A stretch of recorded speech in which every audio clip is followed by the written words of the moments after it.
Hercule Poirot and the Stained Canvas, before the Crime Chapter 1, The Disturbing Picture.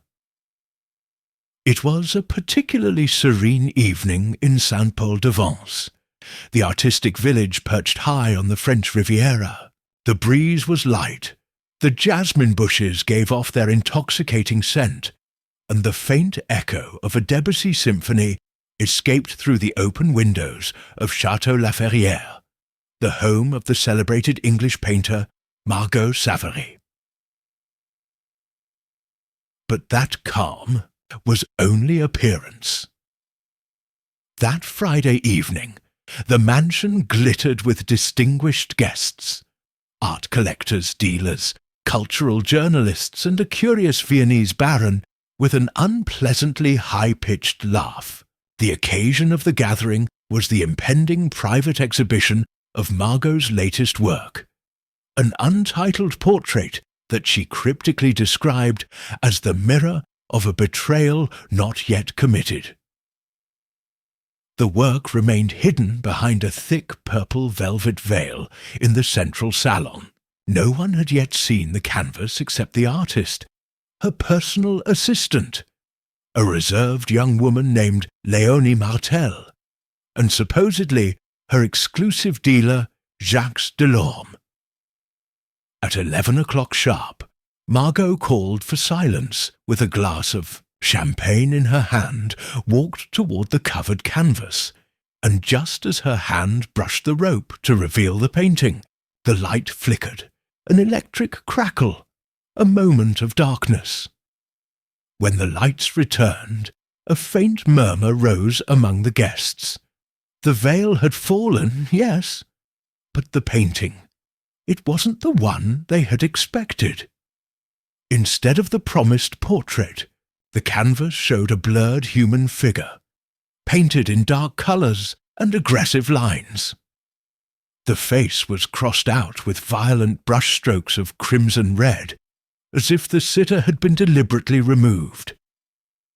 To one side, a stain of pigment looked like, blood oozing out of the frame, even touching the antique tapestry that adorned the wall. Margot paled, her glass trembled, and for the first time in her career, she said nothing. One of the guests, the critic Etienne Roussel, came forward to examine it. "This isn't a play," he murmured. "It's a warning." The next day, before breakfast, Margot Savary was found dead in her studio. A bottle of turpentine had spilled on her Persian rug, a broken palette lay beside her body, and in her chest a small paintbrush embedded like a ceremonial dagger. It was Léonie who screamed first. The local police arrived an hour later, with provincial speed and clumsiness. They declared the death accidental. A fall during the night, they said, perhaps induced by sleeping pills or alcohol. But not everyone was convinced, especially not one of the guests. A short man with a perfectly trimmed moustache, a crisp grey suit, and an unmistakable Belgian accent. He had been invited by Margot herself weeks earlier, on an eccentric whim. "To make sure death isn't an artless rumour," she had written to him. Hercule Poirot stood in front of the altered painting, his head slightly tilted, his arms neatly crossed. He silently observed the crossed-out figure, the broken palette, the scene frozen as if it were a plastic composition. "My God, it's not death that intrigues me, but the exact moment when someone decided to announce it before it happened," he murmured. And so, while the police declared the case closed and the guests returned to Paris with uneasy souls, Poirot stayed, because in that house, he knew, there were still too many details out of place. Chapter 2. A Circle of Elegant Shadows. At noon the following day, the gardens of Château La Ferrière remained eerily quiet. The usually bubbling fountains were still. The domestic staff moved about with a measured pace. A sense of confinement hung in the air, as if Margot Savary's death had tainted not only the studio, but every corner of the house. Hercule Poirot, always punctual even in the midst of mourning, requested a meeting with everyone present the night before, not as an authority, for he had no official assignment yet, but as an invited observer, and above all, as a man who smelled disorder, like others smell perfume. They met in the greenhouse, a large space with curved glass, tropical plants, and a humid air that slowly enveloped the words. Poirot scanned them meticulously with his grey eyes. "Mesdames, messieurs," he said with precise courtesy, "I am deeply sorry that our artistic evening turned into tragedy.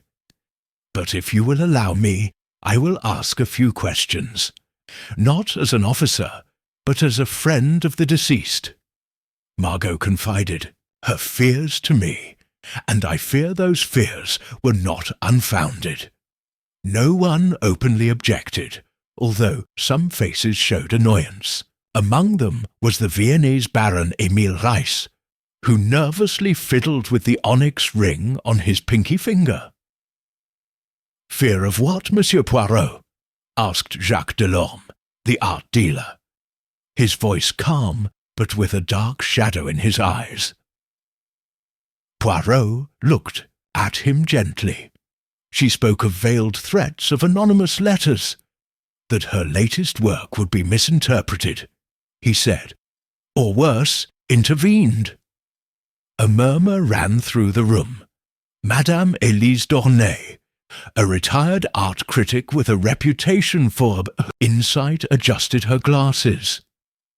"Are you suggesting that someone altered the canvas before its unveiling?" "I'm not suggesting that, madame," Poirot replied. "I affirm it. That painting was replaced or altered between noon yesterday and 11 o'clock last night. What Margot had painted was not what we saw." "That's impossible." Léonie Martel, the assistant, intervened, pale and tense. "No one had access to the studio without her permission, not even me. The easel was covered with a sealed cloth. Margot had the only key to the studio." "And last night?" Poirot asked gently. "After the revelation?" "She locked herself in her study, as she usually did. I brought tea up at 11:30, but she didn't reply. I assumed she needed to be alone." Baron Reiss snorted. "And why would we suspect anyone here? We were all invited. We all have alibis. We all have our reasons, monsieur," Poirot replied. "Or rather, we all had some relationship with Margot that may have soured over time. A resentment, a debt, a shared truth." There was a silence. Poirot continued, directing his gaze from one to another with surgical precision. "Monsieur Delorme, you lost a contract with a London gallery for insisting on exhibiting only Margot. Madame Dornay, you harshly criticized her 5 years ago in the World of Arts, a criticism she never forgot. Mademoiselle Martel, you were briefly dismissed 3 months ago for imprudence, and yet you returned without explanation. And, Monsieur Reiss, you lent Margot a significant sum, didn't you? In exchange for an artistic promise that perhaps wasn't kept." Their faces tightened. Their polite masks began to crack, but Poirot only smiled slightly, still not accusing anyone. "My grey areas need order, mes amis, and right now this crime is disorder. That's why I'll be here for a few days, not for official justice, but because Margot was my friend, and her death is neither natural nor accidental." He stood up gently, smoothed his immaculate jacket, and walked toward the exit. "Starting tomorrow, I will speak with each of you, alone." And as he passed by the altered portrait, still hanging, in the drawing-room under a white sheet, Poirot muttered to himself, "A crossed-out work always hides an original work." Chapter 3. The Truths Behind the Nail Polish.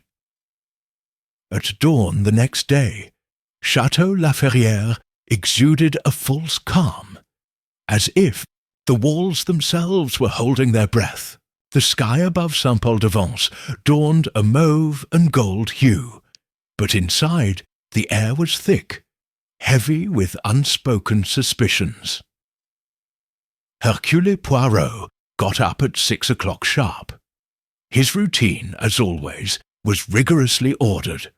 Hot water with lemon, meticulous, shoe polishing, and 20 minutes of silent reflection, while smoothing his moustache in front of the mirror. Only then did he go down to the small dining room, where the housekeeper, Madame Gervais, served him impeccably black coffee. The Belgian detective had already requested private interviews with each of those present. He did so, not in an interrogative tone, but rather like an elegant host wishing to better understand his guests. The first to arrive was Léonie Martel. The young woman sat stiffly, her fingers interlaced like knots in a rope. Her grey eyes avoided Poirot's. "Mademoiselle Martel," he said gently, "how long have you been working with Madame Savary?" "1.5 years, sir. I met her at a gallery in Lyon. I was working as a frame restorer, and she hired her right away." "No," he hesitated. "She asked me to accompany her to Paris. She said she needed fresh eyes for her new works. A few weeks later, I settled here." Poirot inclined his head slightly. "Were you his confidant?" "Sometimes. Margot was unpredictable. She could confide her secrets in you one night and not speak to you the next. But yes, we talked a lot, especially these last few weeks." "And what has been worrying you lately?" Léonie hesitated, looked down, and finally said, "She was obsessed with the painting. She said what she was painting wasn't hers, that her hands were betraying her, that someone or something was interfering." Poirot tilted his head, puzzled. "Interfering? Yes. He once told me he felt as if another will, another consciousness, guided his brushstrokes, as if someone invisible shared his mind. I thought he was speaking in metaphors. But then he started locking up the studio. He changed the locks twice. He forbade anyone, even me, from touching his paintings without permission." Poirot said nothing for a moment. Then he nodded slowly. "And you entered the studio the night of the crime?" "No, monsieur. Not after she came up. I brought her the tea, as I told you. I put the tray down when she didn't reply. The door was still closed. I went to sleep." Poirot stood up and walked to the window. The morning sun barely touched the domes of the cypress trees. "Mademoiselle, did you know that the brush found in Margot's chest was not from her usual set?" Léonie looked at him. "Surprised? No, no. It was one of those cheap plastic-handled paintbrushes you buy at school stores. Margot only used Italian handmade brushes. So, did someone bring it?" Poirot turned slowly. "Exactly." The second interview was with Jacques Delorme, the art dealer. Tall, slender, with that weary air of a man who lives surrounded by beauty and disappointment. He wore a white linen suit and horn-rimmed glasses. "Margot was a brilliant soul," he said, "but also commercially. Difficult. Her last work worried me, not because it wasn't valuable, but because she refused to sell it. She said the painting should remain hidden, that revealing it was inviting disaster. And yet you allowed it? I insisted. I offered him a generous sum for exclusive rights, but he refused. In the end, he agreed to show it for just one night. He said it would be a framed warning. Did he pressure her? Delorme shrugged. No more than usual. I knew her value would increase if she died young. That's the cruel nature of art, Monsieur Poirot. But I never imagined. Poirot bowed. Who else knew that Margot would change the canvas just before the reveal? Delorme blinked. What do you say? The fabric shown wasn't the original work, and Margot wasn't a careless woman. Someone replaced her, or someone convinced her to do so. Was it you? Delorme swallowed, but regained his composure with professional speed. No, monsieur, it wasn't me. But if he was replaced, then the key is in who had access, and who benefited from a silenced Margot. Poirot watched in silence as the dealer walked briskly away. The day had barely begun, but already the contradictions were piling up like poorly covered brushstrokes. Poirot, standing before the covered portrait, murmured, "An alien conscience, a fake brush, and a painting that spoke before the victim." His eyes lit up, and his tiny grey cells began to work silently. Chapter 4. The Echo of Unused Brushes. Your early afternoon hours fell like a warm veil over Château La Ferrière. Solitary footsteps echoed in the empty salons, while the rustling of leaves stirred by the wind seemed to whisper names. Poirot, having completed his initial interviews, decided to check Margot Savary's studio for himself. With the formal, albeit reluctant, approval of the local police, he entered the space sealed off with flimsy, poorly placed tape. The studio hadn't been cleaned since the body was discovered. A turpentine scent still permeated the room, mingling with the faint scent of Violet Margot wore on her scarf. The window remained ajar, as if someone had tried to air out a scene without fully doing so.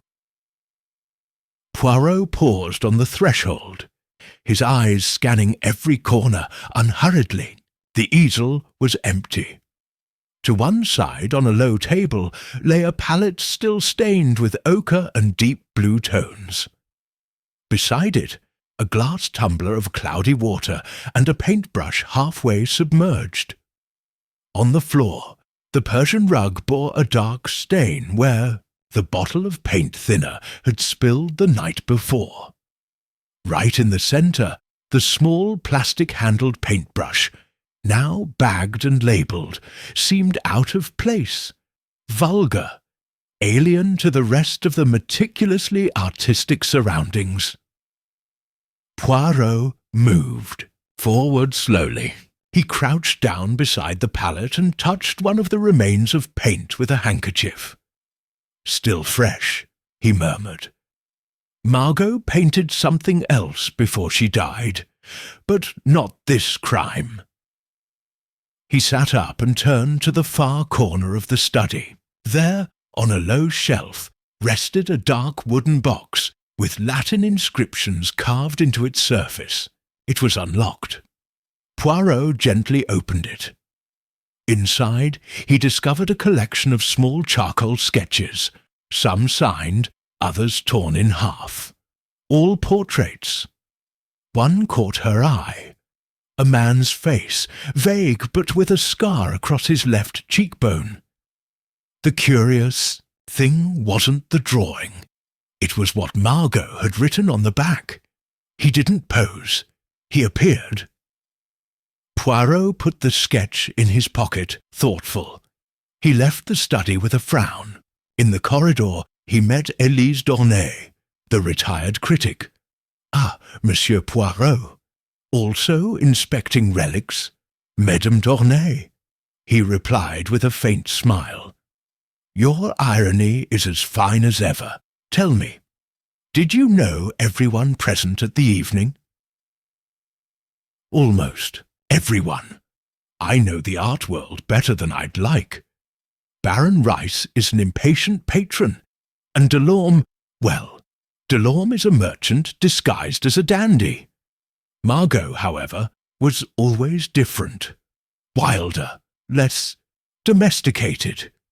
And what do you think of the painting revealed last night? Élise shrugged. It wasn't Margot. Her strokes were much cleaner. Even in their darkness there was form. That crossed-out figure, it was brutal, clumsy, almost childlike. Margot despised anything crude. Poirot watched her with interest. You think she would allow that painting to be exhibited in her name? Never. Not even as a provocation. Margot provoked with intelligence, not chaos. That was an assault. Poirot nodded. Then, as if offhand, he remarked, Funny that no one remembers the man in the unfinished portrait. A scarred face, sunken eyes. It didn't seem like a fabrication. Élise raised her eyebrows. What portrait? One found among his private sketches. A face that, in his words, appeared. The critic was silent for a second too long. Then she murmured, So, he came back. Poirot tilted his head. Who came back, madame? There was a man, years ago. Margot painted his portrait without a commission. She said she couldn't get him out of her mind. We never learned his name. He only appeared once, at an exhibition in Vienna. Then he disappeared. She burned the portrait, or so we thought. Poirot felt another thread of the tapestry go taut. And do you think that man could be related to her death? I don't know, monsieur, but Margot was a woman who saw too much. And sometimes that blinds you. As he said goodbye, Poirot went downstairs to the library. In his mind, the pieces were beginning to come together. A doctored painting, a cheap paintbrush, a face that shouldn't have existed, and the feeling that the crime scene was staging. It wasn't a common murder. It wasn't even a crime of impulse.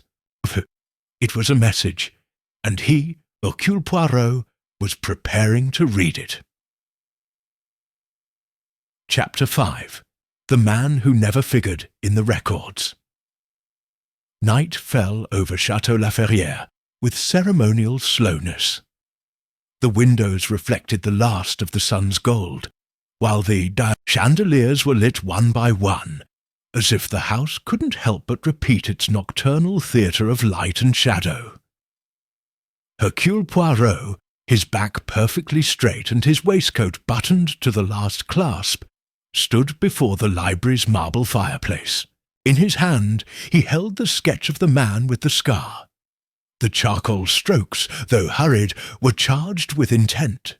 The expression was penetrating, almost defiant, and the phrase on the back, "He did not pose, he appeared," troubled him deeply. It wasn't just a portrait. It was a warning. Minutes later, Inspector René Lemoine, an officer with the local gendarmerie, entered the room. He carried a folder under his arm and wore a slightly irritated expression. "Monsieur Poirot," he said without sitting down, "I have agreed to your request to check the guest list and the entry and exit records. But I warn you, we will not find any ghosts in the books. Each person was registered by personal invitation." Poirot made a polite gesture with his hand. "Thank you, my inspector. But as you well know, Social ghosts rarely require an invitation to crash a party, especially if no one clearly remembers them afterward. Lemoyne snorted, but placed the papers on the table. Here it is. Official guests 24. Service personnel 7. Drivers 4. All checked out. Poirot scanned the list. His finger stopped on a name. Olivier Maréchal. Who is this? A gallery owner from Marseille. He came with his partner, supposedly, but the description of the companion is vague. Some say it was a woman, others a middle-aged man, wearing dark glasses. No one spoke much to him, no record of his name, and Maréchal didn't stay to testify. He left for Marseille this morning. Poirot nodded, more to himself than to the inspector. So we have our first invisible guest. Lemoyne crossed his arms. And you think this guy is behind the murder, Poirot? Shook his head gently. No, Inspector, but it may have been the catalyst. Maybe it didn't bring about the crime, but it did bring about the fear. That evening, Poirot requested a conversation with Baron Emile Rice. He found him in the smoking room, alone, with an untouched glass of cognac. Baron, Poirot greeted. Forgive me for interrupting, but your memory could be key to clarifying what happened. Memory? Rice replied, his Central European accent thicker than usual. My memory is fuzzy. I didn't sleep well. This house is sick. Poirot sat opposite him. Did you know a man named Olivier Maréchal? By name, yes. I saw him once or twice at art fairs. A minor man. Not very respected. He tends to invite himself to events that aren't his. And last night? Did you notice? Yes. He arrived late, I think. I don't remember who with him. A few. Seemed nervous. He avoided looking at the painting, although no one had seen it yet. Poirot narrowed his eyes. How did you know I was avoiding looking at the painting? If it was still covered. Race tensed, realizing the slip. He gripped the glass tighter. A figure of speech, monsieur. I mean, he avoided the easel area. He walked as if he knew something shouldn't be there. Poirot didn't reply immediately. Then he said, Did you have money invested in Margot Savary? Yes, he admitted bluntly. I financed your residency in Sardinia last summer. I expected to get 3 works in return. I only received 1. And the second was going to be that damn painting. And she defaulted. He said it no longer belonged to him. That's just artist talk. But the work was mine, Monsieur Poirot, and now it's destroyed. Though ironically, his death has rendered it invaluable. The detective stood up, satisfied for the moment. Thank you, Baron. You've been more eloquent than you think. In the corridor, Poirot stopped in front of a display case containing Margot's personal mementos, medals, sketches, old letters. An unstamped postcard stood out among them. Written in red ink, it bore a single sentence. Your art is not yours. You can't hide me forever. Poirot examined it with a magnifying glass. The writing was deliberate, the handwriting shaky. And yet, something about the style seemed vaguely familiar. The killer didn't come to kill out of hatred, he murmured. He came to erase something, or to prevent something from coming to light. And as the silence of the night fell again upon the house, Poirot realized that the true crime had not yet been fully revealed. Chapter 6. Shadows on the Broken Palette. The hall clock struck 8 in the morning when Poirot appeared, once again at Margot Savory's studio. This time he came not to observe, but to confirm. His mind, always as tidy as a Swiss watch display case, had already begun to put the pieces together. But one part of the puzzle still eluded him, the broken pallet. There was something about this break that did not correspond to the apparent accident. It was not a careless fall. It was not even a fit of rage. It was, thought Poirot, a handling. Crouching down with characteristic care, he put on thin gloves and examined the object minutely. The break was clean, almost surgical, and most curious. The wood contained traces of pigment in a shade that didn't appear anywhere else in the studio. A dull, almost ashy violet, which Poirot didn't recall having seen before in Margot's work. A colour that's not part of the crime, he murmured, but it was part of something before. At that moment, Léonie Martel appeared on the threshold. She was wearing a light coat over her nightgown, her hair hastily tied up. "Monsieur Poirot," he said, holding his breath, "I've found something," handed her a small notebook covered in paint stains. The paper was damp at the corners, as if someone had tried to clean it halfway, or rescue it from a fall. It was hidden inside the false bottom of the brush drawer. I don't know how I didn't see it before. Poirot skimmed slowly. The handwriting was unmistakable. The angular, elegant calligraphy of Margot Savory. Notes, truncated sentences, abstract drawings. But what caught the detective's attention was a repeated line, written with greater pressure. "I can't go on. He demands to be seen. He won't let me paint anything else." Poirot closed the notebook delicately. "Who he, mademoiselle?" Léonie slowly shook her head. Margot never said it, but she talked about him more and more often. At first I took it as an allusion to her artistic conscience, but in recent weeks she talked about him as if she saw him, as if he came to her at night. Poirot meditated in silence for a few seconds. "And you didn't believe her?" "I tried, but how can an assistant help a woman struggling with something invisible?" Poirot gave him a serene look. Sometimes the invisible isn't in the air, but in the past. Later, Poirot requested a private conversation with the servants. He gathered Madame Gervais, the housekeeper, Théo, the gardener, and Camille, the cook. None of them seemed nervous, but they all shared the same unease. The kind of restlessness that arises when normality is disrupted, even if nothing is said openly.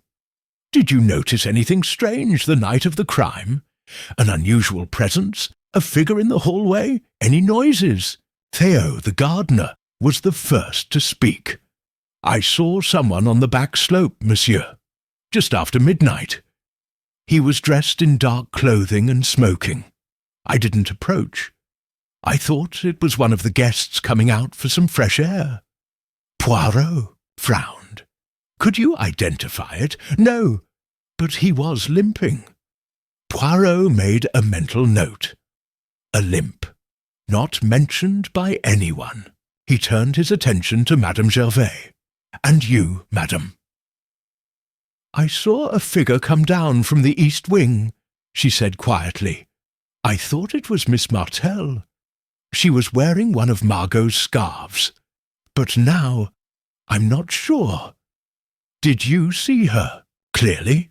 "No, just the figure. He was walking quickly."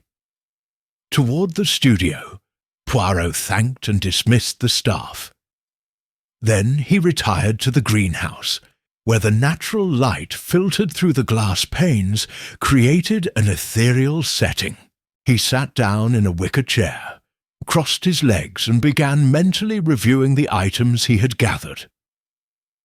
A replaced painting, a broken palette with unknown pigment, a sketch of a man who appeared, a limping figure on the hillside, and a notebook with notes that spoke of a haunting presence.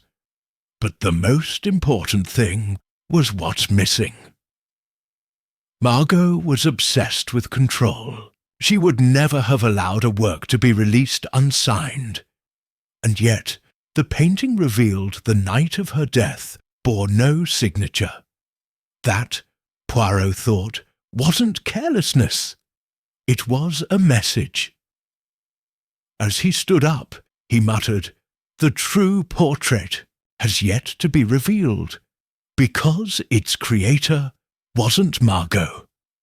And as he walked away from the greenhouse, his steps were as silent as those of that visitor who had come without a name, without an alibi, and perhaps without a face. Chapter 7. The Signature That Wasn't Margot's. The next morning, Poirot requested an urgent audience with Jacques Delorme in the library wing. The art dealer, although visibly annoyed at the interruption of his breakfast, reluctantly agreed. He was wearing a light-coloured coat and a purple silk scarf around his neck. His elegance, as always, seemed more polished than sincere. "Monsieur Poirot," he said with a half-smile, "have we reached the chapter of accusations yet?" "No, monsieur," replied Poirot, gently closing the door behind him. "But the unartistic attributions." Delorme raised an eyebrow theatrically. "Powers? I'm talking about signatures, my friend. About authenticity." Poirot placed on the table a simple frame containing a photographic reproduction of the painting revealed on that fateful evening. Not the original version, still in police custody, but a copy taken by a guest with his pocket camera before the chaos broke out. Poirot pointed to the lower right corner of the canvas, where a dark stain seemed to have been clumsily wiped away. "Do you see this, Mr. Delorme?" Delorme leaned over, somewhere between curious and impatient. "A blur. So, not a blur. At rest. There are traces of a signature there, but it's not Margot's. Her initials were MS, in vertical calligraphy. This, on the other hand, is cursive, tilted to the left. And even more disturbing, it appears to have been done in ink, not oil paint." Delorme frowned. "That doesn't make sense. No artist signs a finished canvas in ink." "Precisely, monsieur. Because it is not the signature of an artist. It is the signature of a forger." Delorme stepped back slightly. Poirot continued in a soft but incisive voice. "Margot didn't sign that painting. Someone else did. And when the ink began to fade from the spilled turpentine, that someone tried to erase the trace, but they forgot that the fibres of the canvas retain memory. And the ink, though faint, remains if you know how to look for it. And you looked for her. With the help of a magnifying glass and an ultraviolet lamp. And I found something else. A fragment of a name. A. Ver. Enough to start digging." Delorme crossed his arms. "And you expect me to recognize that name?" Poirot stared at him. Then he said, "No, but I know that he didn't sign it. Which leads me to a conclusion. If Margot didn't paint it, and you didn't forge it, then both were used. The crime was staged, monsieur. An act that required two elements, a willing victim and a substitute work." Delorme paled. "Are you saying Margot was murdered to hide a forgery?" I'm saying that Margot discovered someone used her studio to create a work that was never hers. And when she threatened to reveal it, her life became useless. There was a tense silence. Delorme was breathing heavily. Poirot approached the window. Tell me, Jacques, did you know a certain Adrien Verneau? Delorme took a second to react. Then he looked down. Yes, years ago. A restorer who fell into disgrace. He worked with artificial aging techniques. Very talented, very problematic. And you brought him here? No, never. I haven't seen him in years. Or so I thought. Poirot took a few steps, stopping next to a side table where old monographs of modern art rested.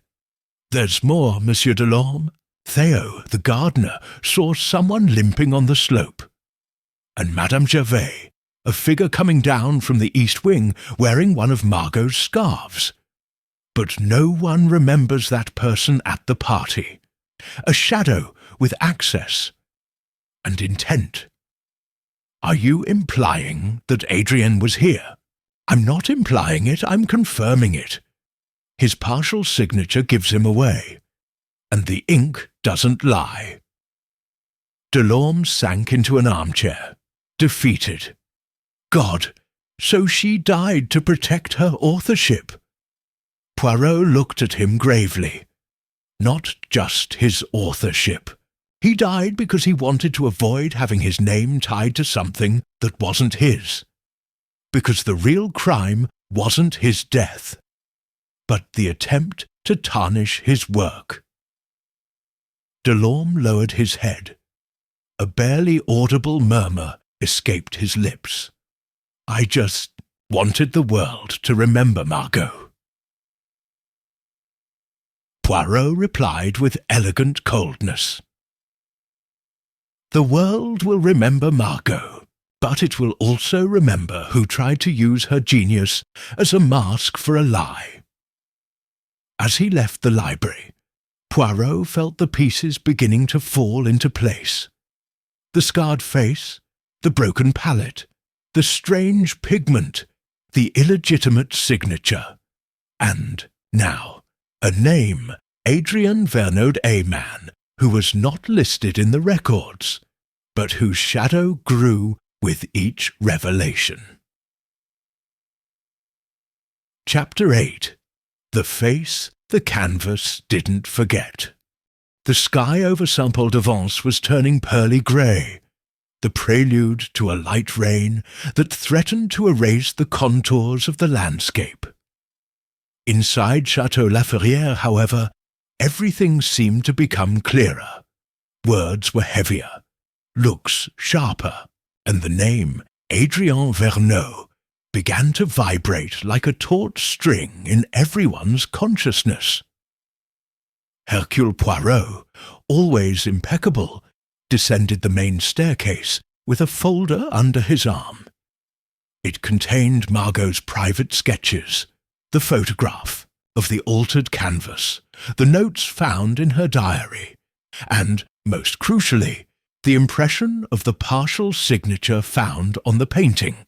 It was his new puzzle, and one piece was missing, the real rose of Adrien Verneau. Upon arriving at the salon, he ran into Élise Dornay, the retired critic. She was standing alone next to an abstract sculpture, holding an untouched glass of sherry. Madame Dornay, said Poirot with a nod, the time has come to ask you something more direct. She watched him without surprise, as if she had anticipated this moment since the night of the crime. Go ahead, sir. I don't like pretending I don't know what I know. Poirot nodded, satisfied with his answer. Did you personally know Adrien Verneau? Yeah. The word fell unadorned. Poirot moved closer. When? 16 years ago. At an artist's residence in Arles. He was brilliant, too brilliant. His talent for imitating other people's styles was terrifying. He could replicate Modigliani in an hour. It was his gift and his downfall. He was expelled for covert forgery. He tried to sell a supposed soutine work that he had made himself. No one officially reported him. It was easier to banish him. And then he disappeared. Some said he lived in Prague, others that he was dead. But 3 years ago, Margot saw him in a gallery in Berlin. She came back disturbed, not out of fear, but out of something worse, the suspicion that he was studying her. Poirot frowned. "Didn't you report it?" Margot wasn't one of those. She said ghosts aren't fought with police, but with clarity. She began to withdraw more, to work alone. And her art changed. Poirot strolled through the living room, stopping in front of a small portrait of Margot that she had painted herself. A self-portrait in shades of grey and wine, where the female figure seemed to look not outward, but inward. "Do you think," he asked, "that he forged it?" Elise shrugged. "No, but the Habit Margot had a strange theory. She said that artists didn't paint alone, that if one wasn't in control, another could take up the brush from the shadows." "And you believe in that?" "I think Verneau needed more than selling a forgery. He needed the world to believe the Che. He had painted what he couldn't. His crime wasn't economic. It was identity-based." Poirot remained silent. Then, in a low voice, "And that, Madame d'Aulnay, is exactly what a murderer with an author complex would do." Before leaving, Elise added, a phrase casually, "Oh, by the way, Verneau had a peculiarity. He had an injury on his right leg. He walked with a slight limp. He once told me that it helped him walk without leaving symmetrical footprints. Like wounded animals," he said. Poirot watched her intently, then left without a word. That same afternoon, Poirot walked to the garden, where Theo, the gardener, was pruning the hydrangeas under the first sprinkle of rain. The Belgian stopped beside him. "Theo, I need to see the shed in the back, the one facing the cypress path." The man looked at him puzzled. "The old greenhouse? It's abandoned. No one's used it since last winter. That's exactly why." Theo led the way. The lock had been recently forced. Poirot noticed it immediately. The interior smelled of dust, old paper, and turpentine. Among wooden shelves and rusty tools, Poirot found what he was looking for: an easel hidden under a tarp, and a box of paints with foreign labels. But the most revealing element was hanging from a makeshift rope: a dark linen jacket, stained with violet pigment, the same pigment found on the broken pallet. And inside the pocket, an envelope with no return address, with the name Margot written. Poirot opened it with great care. It contained an old photograph. In it, a young Margot posed next to a man with a blurred face, more of a shadow than a figure. But in the reflection of a glass case in the background, the face was clearer. A thin man with sunken eyes and a scar on his left cheekbone. "There you have it," Poirot whispered. "The face the canvas didn't forget." Adrien Verneau hadn't just been to the chateau. He had lived within its memory, its shadows and its art. But the most important thing was still missing. Try it. Chapter 9. The Voiceless Confession. A fine storm lashed the windows of Château La Ferrière as night fell, as if the sky itself wanted to erase the footprints that still remained on the garden paths. But inside the house, the footprints were mental, imprinted on the minds of those who didn't yet know they were walking on a stage already set. Poirot, locked in his room, sat at a small desk. In front of him were the envelope found in the greenhouse, the revealing photograph, the piece of illegitimate signature, and Margot's notebook with her last notes. The pieces were almost all lined up, but something was still missing, not physical evidence. But ere reaction, the time had come for the psychological game. That evening, Poirot requested a private dinner with Léonie Martel. It was an unusual request, even more so since he asked for it to be served in the small dining room, with the lights dimmed and no staff present. The young assistant arrived punctually, soberly dressed. Her expression was calm, but her eyes bore the weight of too many sleepless nights. "Thank you for coming, mademoiselle," said Poirot, indicating the seat opposite him. "This conversation, believe me, is not an interrogation." Léonie sat in silence. "I've discovered many things," Poirot continued, pouring himself some wine.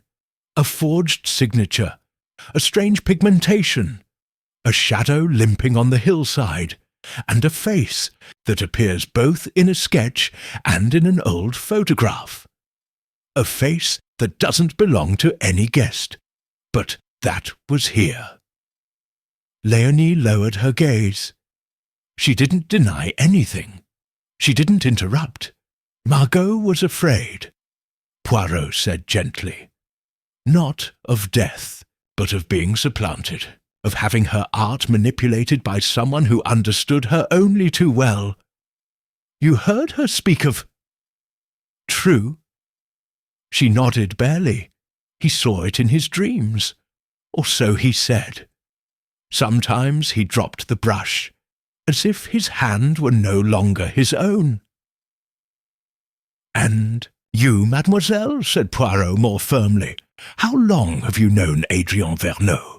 A thick silence filled the air. 4 years, Léonie finally whispered. "I met him in Marseille. I was studying restoration. He ran illegal workshops. He was brilliant. He was frightening. But he taught me things no one else could. I admired him. I loved him, even though he never loved anyone, not even himself." Poirot watched her with an imperturbable gaze. "And you brought him here?" "No, he came alone. He didn't tell me he was coming. He showed up the day before the exhibition, dressed as a gardener. He left me a note. He said he needed to see the final work. I thought he'd just come to look at it. I didn't imagine—" He broke off, swallowing. "But you helped him," said Poirot. "You let him into the studio. You gave him the pigments, perhaps the key to the workshop." "Not at first," Léonie protested, her voice breaking. "But he threatened me. He said if I didn't help him, he'd reveal things about my past. Things that would destroy my career, that would ruin everything I'd built with Margot. And what did he do? One night, he asked me to distract Margot for 20 minutes. Nothing more. 'I won't hurt her,' he said. 'I just want to add one last stroke.' I believed. I wanted to believe." Poirot stood up slowly. He walked to the window and watched the rain form rivers on the panes. But it wasn't just a stroke. It was a substitution. Margot discovered the deception, and when she confronted him, he showed no mercy. Léonie covered her face with both hands. "I didn't know he'd kill her," I swear, when I saw the broken palette, the brush, her body, I knew he'd come to destroy her, not inspire her." Poirot turned to her. "Where is he now?" "He's hiding in an abandoned house on the Quarry Hill. He left me a letter. He says he'll be gone forever soon." Poirot nodded, showing no emotion. "Then, Mademoiselle Martel, the time has come to do the right thing." She looked up, still blurry with tears. "Confess?" "No," said Poirot gravely. "Reveal. There is a difference." That same night Poirot informed the police, not with grand declarations, but with organized facts, location, evidence, motives, connections, and a warning. He's no ordinary killer. He's a man who believes himself to be the author of everything, even the pain of others. You'll have to stop him with precision, not force. As the clock struck 11, Poirot returned to his room, closed the curtains, and murmured a voiceless confession. And yet it said it all. Chapter 10. The Usurper's Last Gallery. Dawn arrived shrouded in mist. The hills of the French Riviera, usually bathed in warm sunshine at dawn, awoke covered in a grey blanket that seemed to warn that the truth would not be revealed without consequences. Hercule Poirot was wearing his dark winter coat and carrying a carefully closed leather briefcase. At his side, Inspector René Lemoine walked with a firm but silent step. They were climbing a dirt path, flanked by twisted cypress trees, toward an abandoned mansion that rose high above the quarry. A building forgotten by the estate, partly boarded up with broken windows and vines climbing shamelessly. Léonie had provided the exact location. "That's where your vanity sleeps," she had said. When they arrived, the front door was ajar.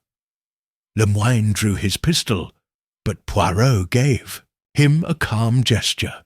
"My friend, if you carry a weapon, let it be the one of logic. Adrien, Verneau won't shoot. His defense is another, denial." They entered. The interior was a chaos of canvases, papers, empty paintbrushes, and all sorts of paintbrushes. Some works hung from makeshift ropes, and they all depicted the same thing. Altered faces, figures in the process of disappearing, as if someone had tried to erase the identity of their subjects with each stroke. But in the centre of the room, illuminated by a broken skylight, stood a single painting covered with a black cloth, and in front of him, sitting in a wicker chair and dressed in an old tunic stained with pigment, was Adrien Verneau. Thin, pale skin. His face was angular, sharpened by age and by something more corrosive than time. Obsession.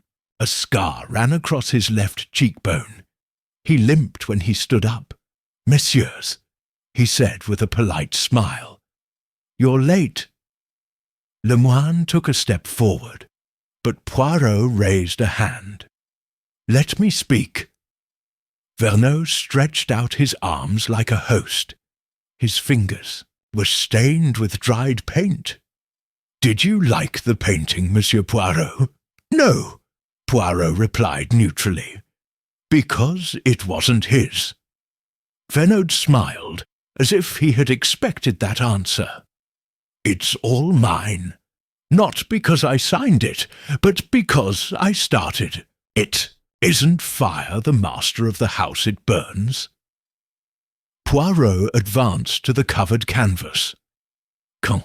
Verneau nodded with a theatrical gesture. Poirot removed the cloth. The painting was disturbing. It was a portrait of Margot, but not as an artist, but as a victimon.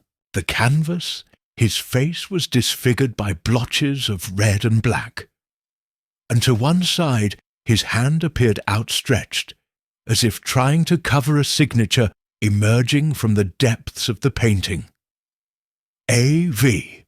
You didn't paint your art, Monsieur Verneau, Poirot said in a low voice. You painted your resentment. Verneau turned to the wall, where photographs of Margot, notes from her diary, even clippings of old newspaper reviews hung. She robbed me, he murmured. She took away my space, my technique, my gaze. Everyone adored her. I, the true alchemist, was relegated to the margins. Poirot shook his head. No, sir, she inspired you, but you decided to destroy what you couldn't possess. Verneau turned sharply. She painted with my voice, and yet they still called me a copycat. She wanted to force me to disappear. And he succeeded, Poirot replied gently. But not as you imagined, because now your name is not that of the misunderstood artist, but that of the murderer who wanted to paint with the blood of a woman who was always better than you. Verneau looked down. And what will they do? Take me before the judges. Let them critique my latest work. Lemoyne finally approached with the handcuffs in his hand. No, Monsieur Verneau, we'll let you explain it in prison. Verneau didn't resist. He just laughed to himself, a soft, hollow laugh. As he was escorted from the mansion, Poirot turned one last time to the painting. He observed the chaotic strokes, the overlapping stains, the violence behind the gesture.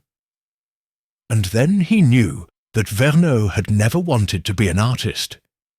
He had wanted to be memory, even if I had to delete all the others. Upon returning to the chateau, Poirot gathered those present in the main drawing room. The storm had dissipated. The air was cleaner. The crime wasn't just physical, he said firmly. It was symbolic.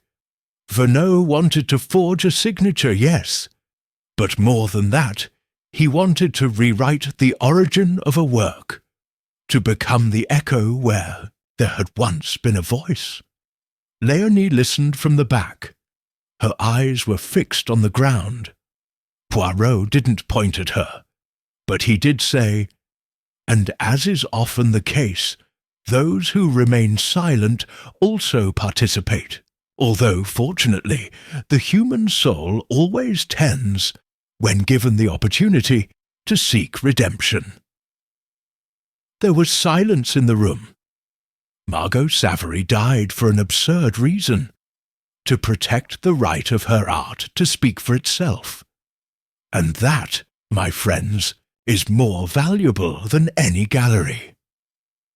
Poirot picked up his hat and headed for the door. And now, my grey areas need a break, although I suppose that, in this house, silence will no longer hide shadows. Chapter 11. Epilogue in a Silent Gallery. Days after Adrien Verneau's arrest, Château La Ferrière had regained its stillness, but not its innocence. The shadows were still there, only now they had a shape, a name, and a reason. The fog no longer covered the truth, and yet not everyone breathed a sigh of relief. Some silences lingered. Poirot remained at the villa for a couple of more days, like someone carefully rearranging a room after a storm, not out of necessity, but out of respect. There was something about Margot Savary's case that had touched him beyond the usual, perhaps because it was not simply a matter of death, but of deepest identity theft that a person can have, that of their creative voice. That afternoon he was invited to a small gallery in the centre of Saint-Paul-de-Vence. It was nothing more than a white room, with light wood floors and bare walls. Except for one, there hung 6 unpublished works by Margot Savary, recovered from her studio after her death. Beside them, a discreet plaque. Final works, no interference, no outside signature. The exhibition, hastily organized by Jacques Delorme, perhaps as atonement, perhaps out of duty, was not yet open to the general public.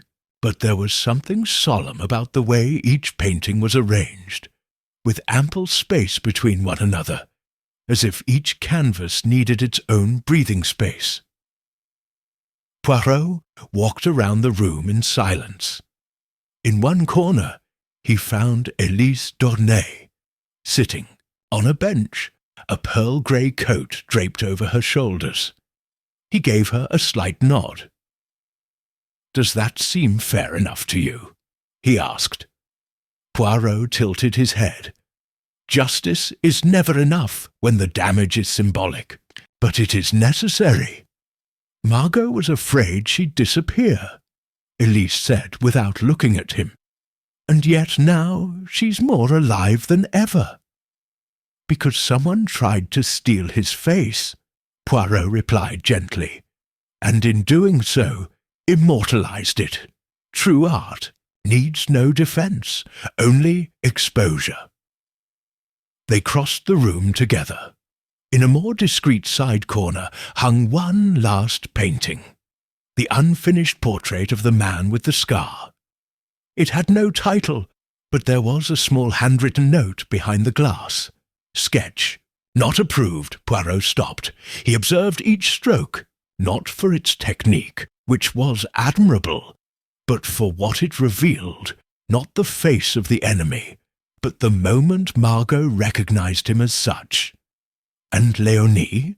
Elise asked, almost as if the answer weighed on her. "She won't be prosecuted," Poirot replied. "She cooperated with the authorities, and her actions, though wrong, were motivated not by malice, but by fear. She's decided to abandon the restaurant business. She's going back to Lyon. I think she wants to disappear for a while." "Like all the accomplices who didn't know they were accomplices," Elise murmured. Poirot nodded. And yet, in her silence, there was a gesture of redemption. She was the one who put an end to the deception. And that, madame, is no small feat. They parted with a small gesture. Poirot walked toward the exit, but before leaving, he turned once more to the canvases. "Margot Savary," she said softly, just to herself, "your little grey cells could not have conceived a more perfect work than The Rescued Truth." At the door, the young gallery curator hurried over with a white envelope. "Monsieur Poirot, this arrived for you this morning. No return address." Poirot took it with a raised eyebrow. He opened it carefully. Inside, a brief note, written in violet ink. "The handwriting is firm, unadorned. Thank you for giving me back what was mine." M.S. Poirot slowly closed the envelope, and he smiled. Chapter 12. The Last Colour on the Palette. The train to Paris departed at dawn, but Hercule Poirot didn't head to the station immediately. Instead, he asked to be dropped off at the small cobbled square in front of the Saint-Paul-de-Vence, church where a modest antiques fair was held on Sundays. It wasn't his custom to dwell on the mundane at the end of a case, but this time he felt there was still something unsolved. He walked among the stalls with his hands clasped behind his back, like a patient collector. But he wasn't looking for objects. He was looking for gestures, echoes, the kind of signs that aren't recorded in police reports, but which, he said, complete the human narrative that every crime interrupts. In one of the humbler stalls, an old woman was selling antique frames. The wood was old but well preserved, with gilded mouldings and corners darkened by time. Poirot stopped in front of one, small oval with the glass intact. It had no portrait, just a neutral background. "This frame, madame. Where does it come from?" "From an abandoned house near the quarry," the woman replied. "The old greenhouse. I collected it a few days ago. It was among burnt books and rotten fabrics." Poirot paid for it without haggling, and tucked it under his arm, as if he were carrying something precious. Because it was. Not for its material value, but for what it represented. The empty space where there was once a usurped image. Hours later, on the train to Paris, Poirot settled into his private compartment with the frame on the table. Outside, the fields of southern France passed by like a moving spring canvas. He took out a notebook and wrote in black ink, in that neat, precise handwriting that was as much his own as his moustache. The death of Margot Savary was a double tragedy, the loss of a life and the attempt to erase a voice. Adrien Verneau didn't just want to kill, he wanted to possess. But what one paints without soul doesn't survive the judgment of time. His crime was, ultimately, his confession, proof that he could never create for himself, and needed to invade another's work to feel like an author. What worries me is not death, but the ease with which it is almost forgotten by those who are close to it. A murder without bullets, executed with brushes and silence. And art? Ah, art is more resilient than malice. Signed H.P. He put the notebook away and took an envelope from his inside pocket, the same one he'd received at the gallery, with the note signed M.S. The handwriting remained an enigma. It wasn't Margot, he knew. Margot was dead. But who, then, had wanted to close the cycle with apocryphal gratitude? I wouldn't know, and maybe I wasn't supposed to know. Sometimes, Poirot thought, endings were not meant to be unmasked, but accepted as a final balancing act. When the train stopped, in Lyon for a brief stopover, Poirot watched the passengers board. Among them was a familiar figure, Léonie Martel. She dressed simply, carried a small suitcase, and walked with her eyes lowered, like someone who'd given up on the big stage. She didn't see him, or if she did, she pretended not to. She boarded another car. Poirot smiled slightly. Fate had offered her what few guilty people are granted, a mistake that didn't end in a conviction, and a life she could still paint without interference. Returning to his seat, Poirot looked at the empty frame once more. "A space where there was once falsehood," he murmured, "and now an opportunity." The train moved forward, and with it the last colour on the palette, the one with the right silence. Chapter 13. The Echo That Was Not Painted. 3 weeks after the Margot Savary case was closed, an unstamped, unreturned envelope appeared on Poirot's desk in his apartment on the Rue des Petits Champs in Paris. The doorman brought it in, his expression somewhat perturbed. "I didn't see anyone, monsieur. I found him on the carpet as if he'd slipped under the door. But the locks weren't forced." Poirot nodded calmly, although something inside him tensed. He took the envelope with thin gloves, examined it under the light, and opened it with the delicacy of someone uncovering a carefully concealed trap. Inside was just one sheet of paper, a sketch. It was the face of he, the same one Margot had drawn in charcoal, the same one found among her private notes.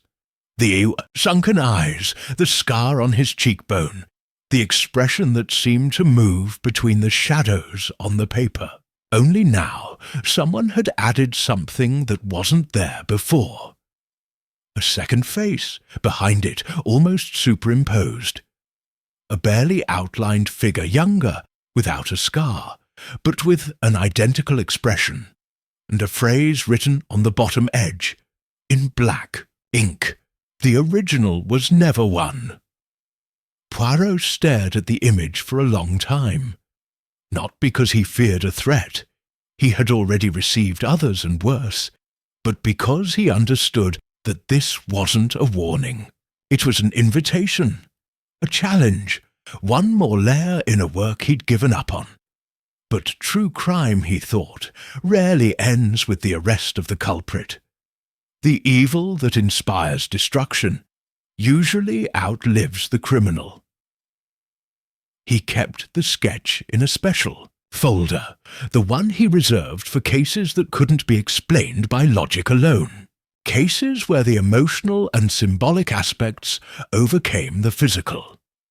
That same afternoon, he visited an old colleague, Dr. Etienne Roland, a retired forensic psychiatrist whose ideas about fragmented identity had been controversial years before.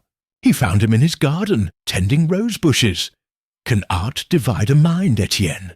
asked Poirot, after describing in minimal detail the appearance of the second face. The doctor thought for a few seconds. "I'd rather say that art can reveal divisions that already exist. There are people who don't believe. Free what they paint doesn't come from their technique, but from their subconscious. Sometimes what appears on the canvas isn't something they chose. It's something that chose them. Like a mirror that decides to show you a face you didn't even know was yours." Poirot considered. Was it possible that Adrien Verneau had not only faked Margot, but had also duplicated himself at some point? A forgotten apprentice? A brother? A part of himself he couldn't control? Or perhaps, even more disturbing, an artistic replica that took on a will of its own? He returned to his apartment at dusk. The sketch was still there, just as haunting. He lit a candle and placed it next to the oval frame he had brought from Saint-Paul-de-Vence. The frame was still empty. Poirot, without quite knowing why, placed the new sketch inside.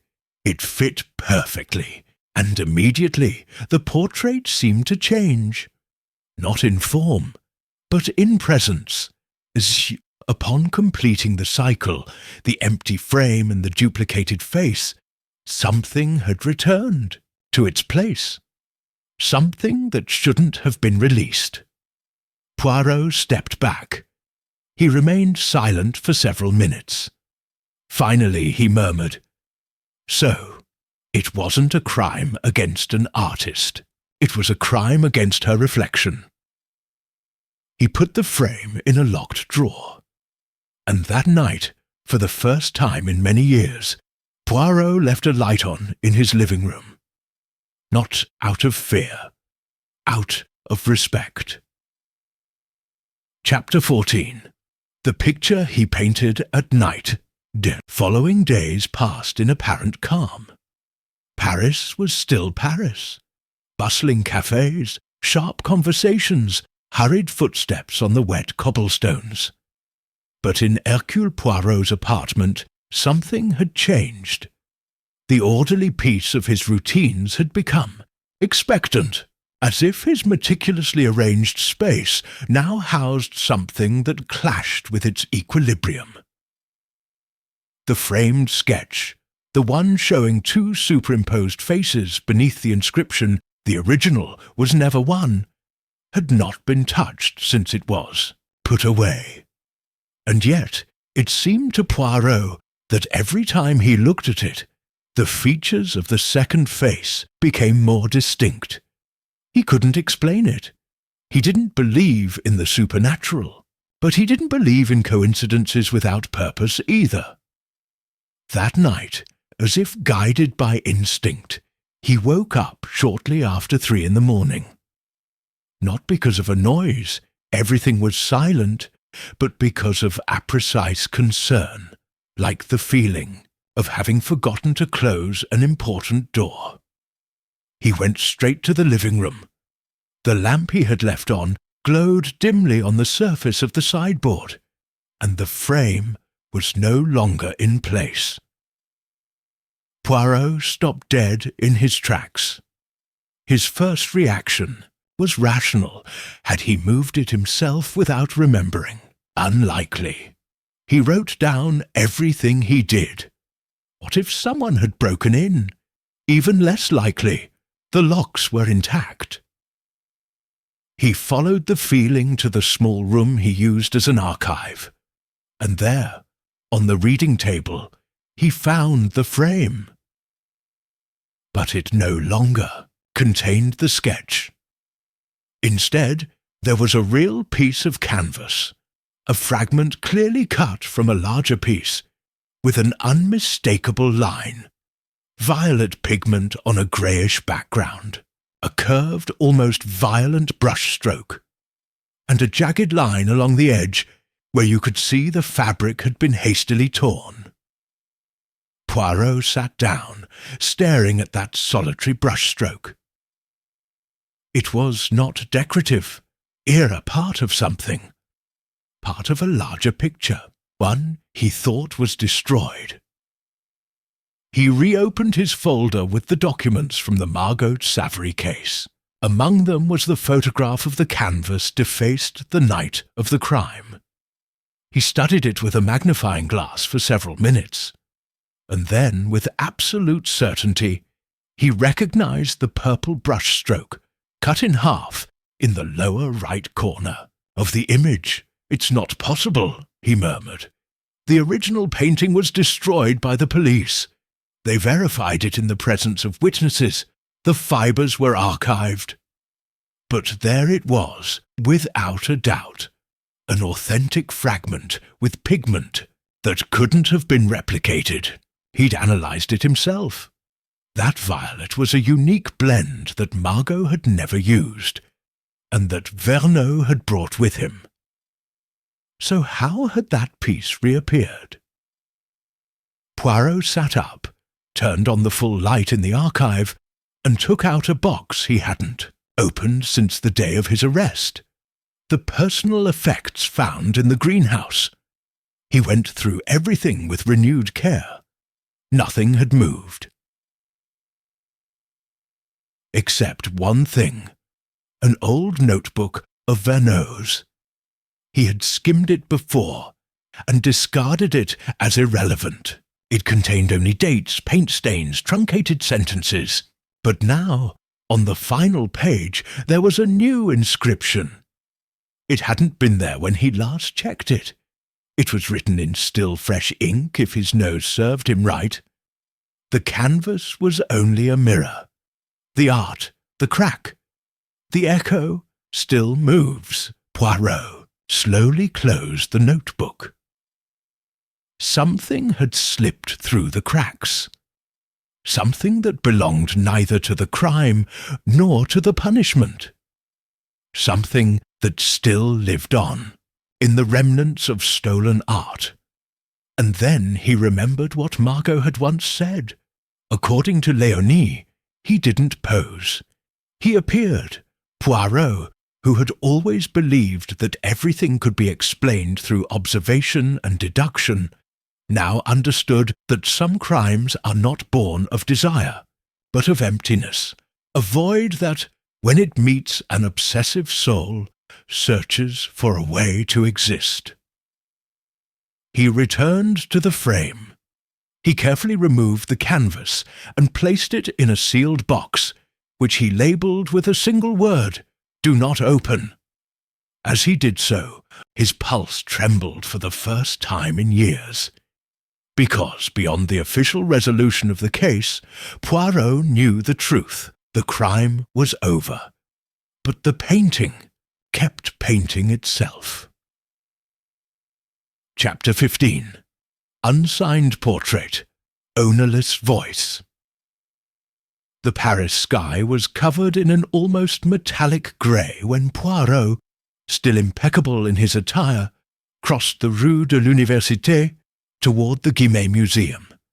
But he wasn't going for art or pleasure. He was going for what wasn't hanging, for what never had been exhibited. He had discreetly requested access to the archive of unclassified works, those attributed, unfinished or problematic pieces not listed in catalogues, donated without a clear provenance, or acquired with ethical concerns. He had been granted a visit with reservations, more out of respect for his name than out of conviction. Upon arrival, he was greeted by the chief curator, Madame Ghislaine Bréard, a dry, low-voiced woman who led him down a windowless corridor to a silent, steel-clad warehouse. "Are you looking for a particular work, Monsieur Poirot?" she asked, adjusting her white gloves. "Not a play," said Poirot gently, "but a presence and echo that left a nameless mark." The woman nodded with a mixture of politeness and distrust. She indicated a row of rolling shelves filled with covered canvases, unnumbered frames, and unlabelled boxes, a purgatory of pigment and oblivion. Poirot began searching with absolute concentration. He didn't know exactly what he was looking for until he saw it. A rectangular frame, wrapped in rough cloth, with a barely legible inscription on the back. Atelier AV, Inverter 39 Dow.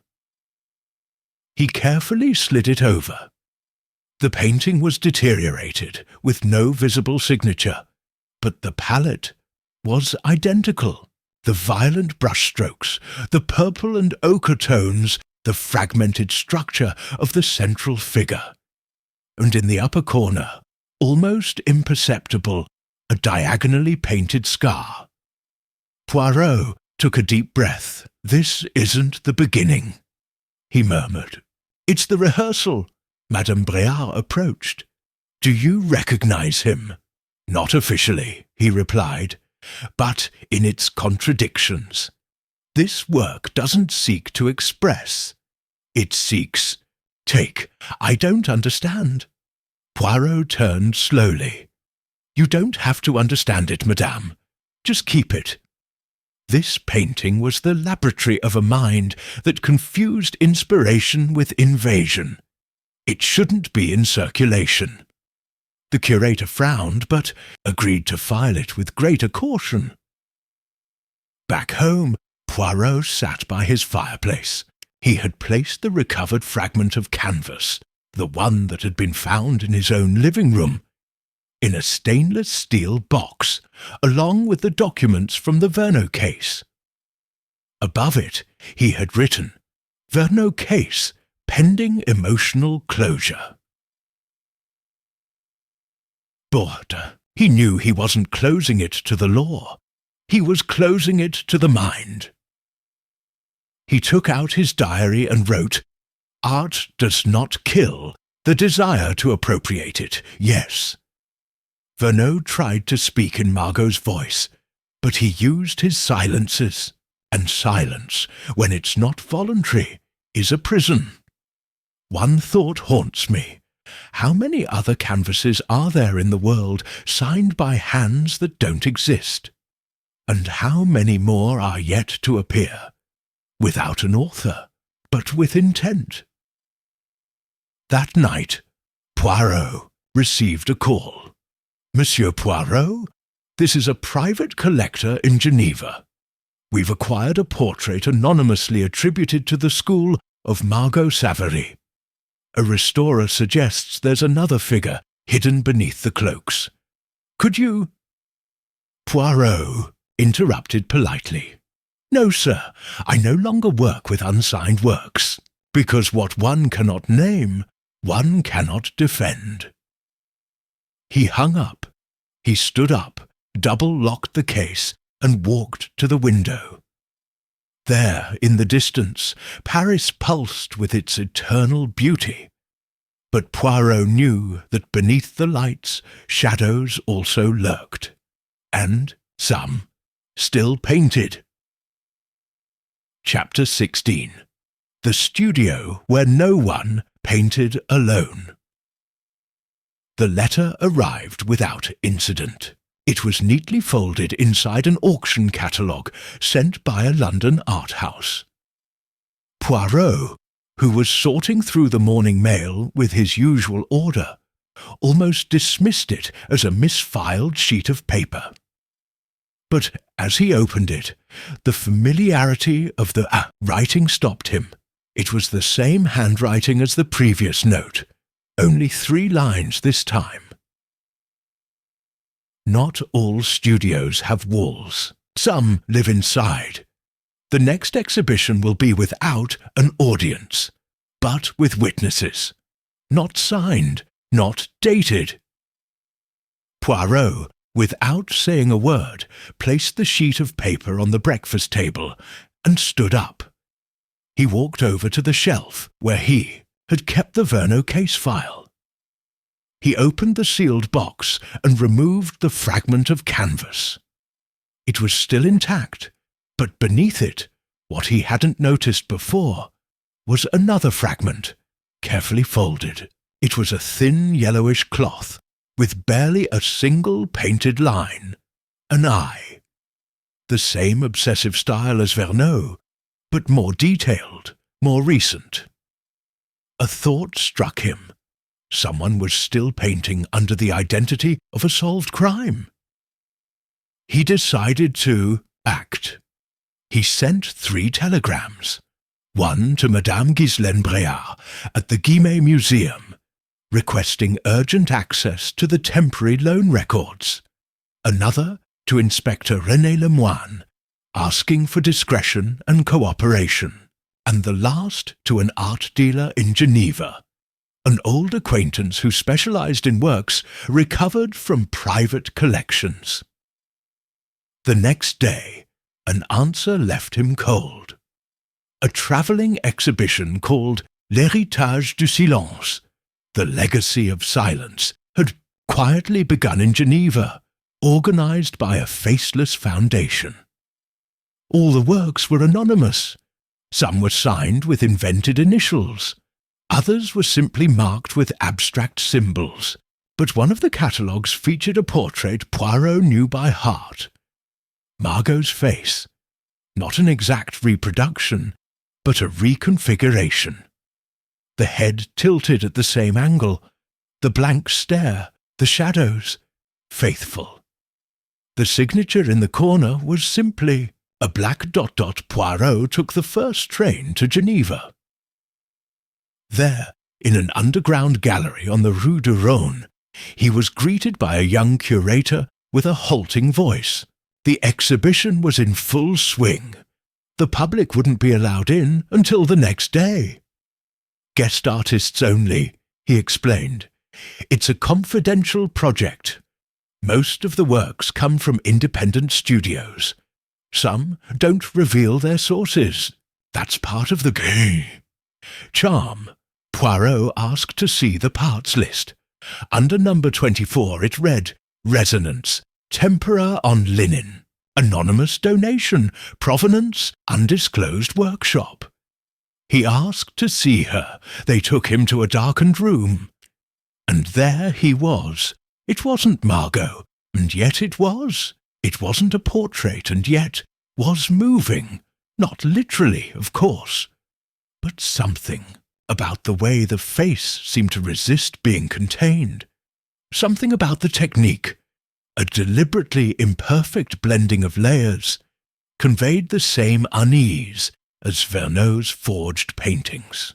But this was more refined, more dangerous, as if someone had learned from their fall and now painted not to steal, but to blur. Poirot approached slowly. His eyes scanned every line, every shadow. The face was made to look incomplete, as if he expected the viewer to mentally complete it. And there he understood the horror. It wasn't a copy of Margot. It was an amalgam, a sum of all the victims of silence. The work was not signed because it did not belong to anyone, and therefore it could be a fall. Upon returning to the hotel, Poirot locked himself in his room. He wrote a short note and sealed it with red wax. "I've solved many crimes, but this one doesn't end with a culprit. It ends with an idea. Verneux was only a prologue. What follows is contagion." He kept the note with his most confidential personal file. And he turned on the light. I would leave it on one more night, because he knew now that crime no longer needed weapons. Just one hand, one stroke, and someone willing to say. Chapter 17. The Exhibition That Nobody Opened. Early in the morning of the opening, a fine drizzle fell on the streets of Geneva. The sky was a damp, translucent grey, like a wet sheet of paper before writing. In the underground gallery on Rue du Rhône, the installation of the legacy of Silence It was complete. 43 works, without names, without biographies, without context, only suggestive titles, replica without echo, presence in absence, negative signature. And in the centre, under a dim spotlight, was painting number 24. Resonance. It had no frame, it didn't have protective glass, it had no signature, and yet had everyone's attention.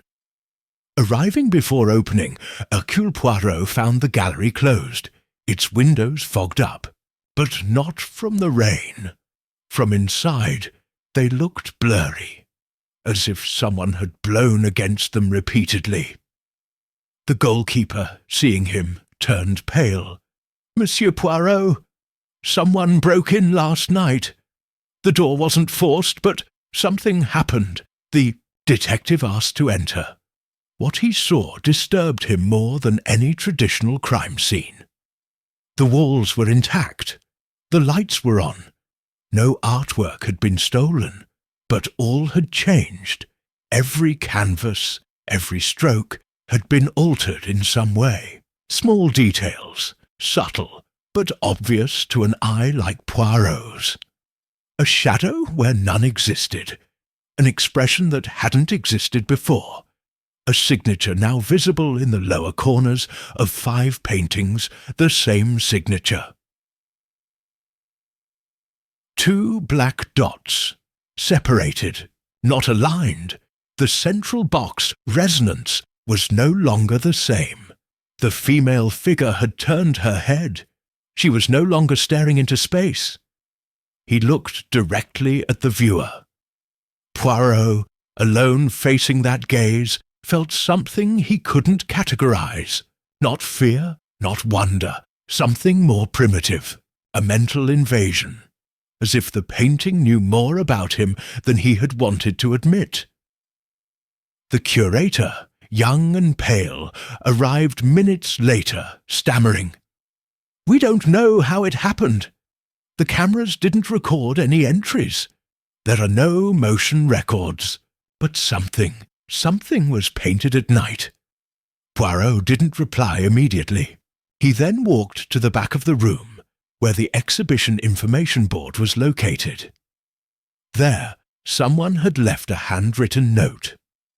Unsigned, just one sentence. Art doesn't imitate life. It suggests it until someone completes it. That afternoon, the police closed the exhibition. The restoration team attempted to verify which pigments had been added. None matched the original formulas. Some reagents failed to identify the compounds. It was as if the alterations had been painted over with non-existent material. The works were placed in storage by court order. But Poirot knew that the crime had not been the alteration. The crime was the answer that would be provoked by seeing them think. Chicos, Dilbert. Contagion continued. Back at his hotel, Poirot received a call. It came from London. The voice on the other end was barely a whisper. Monsieur Poirot, a portrait dated 3 days ago has come into our possession. It's a self-portrait, signed, with only 2 dots. The face is of a woman who has been dead for weeks. Poirot closed his eyes. Margot. Where is the painting now? He asked with the icy calm of someone who already knows the answer. It was sold this morning to an anonymous buyer. He paid cash, no address left. Poirot hung up without saying anything else. He went to his desk. He opened his casebook and wrote with firm handwriting. The crime has left the scene. He no longer hides in sealed rooms, neither in weapons nor in mobile phones. Now lives on canvas, and worst of all, the killer doesn't need to come back. He put away the notebook, and for the 3rd night in a row, he left all the lights on. Chapter 18. The Museum of Works That Were Never Painted. Winter arrived early in Paris. The low mist on the Rue des Petits Champs was so thick that from his apartment window, Poirot could barely make out the outlines of the building opposite. He lit a candle, not out of necessity, but out of ritual, and placed in front of it the object he had refused to look at again for weeks. The oval frame with the canvas recovered from Adrien Verneux's studio. It was still there, motionless, incomplete, and yet increasingly present, a line, a barely pigmented curve, and that emptiness around it that, more than absence, seemed what? But this time, Poirot didn't stop to look at him. On his desk lay 3 reports, one from Interpol, one from the Guimet Museum, and another from an Edinburgh art curator. Together, they formed the final piece of the puzzle. The revelation was not in the brushstrokes. It was in the silences. First, the Interpol report confirmed that, in the last 6 months, 17 anonymous works had surfaced at various European auction houses, all unsigned, all with an initial stroke identical to the fragment Poirot possessed. None were officially declared forgeries, but all were attributed to non-existent authors. Second, the Guimet Museum report revealed that Adrien Verneux did not act alone. His name appeared as an uncredited technical assistant in at least 4 private studios over the past 10 years, using different aliases. In each one, a work had disappeared. Or worse, it had been altered without its owners immediately noticing. And third, the most unexpected, a letter signed by Léonie Martel. She had left the restoration as promised, but her letter spoke of something else. She had recognized a secret technique that Verneux had taught to his closest circle, the erasing emulsioner process that doesn't create art, but rather devours it, a technique for stripping identity off a canvas, leaving a perfect space for another to occupy. He didn't teach painting Poirot, wrote Léonie. He taught possess. And then Poirot understood. Verneux had died, with the body of a criminal, but his work, not the visual but the conceptual, lived on, not in hanging canvases, but in all those anonymous artists who used his method, who signed with dots, with spaces, with absence, people who didn't want to create, but be remembered as if they had done it, a network without a centre, a crime without a single perpetrator, an idea spread like a virus, silent and seductive. That fragment in its frame was not part of a painting. Era, a seed. Poirot stood up. He walked to the fireplace and lit the fire. For a moment he hesitated. His principles were not destructive.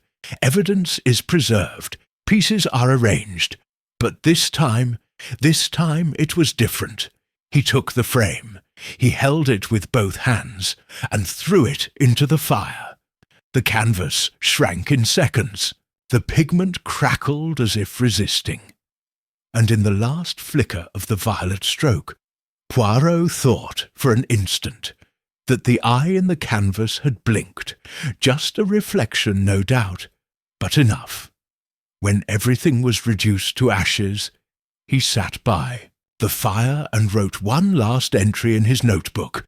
This was not a crime of passion, not one of revenge. It was an identity crime, committed not against a victim, but against the truth of creation. Verneau did not want to sign the work. He wanted to become the idea behind all the signatures. But ideas, even dangerous ones, die when they have no form. And this fragment no longer has it. He closed the notebook. He put it away. That night he didn't leave any lights on, because for the first time in weeks I knew the studio was empty, and no one else painted there.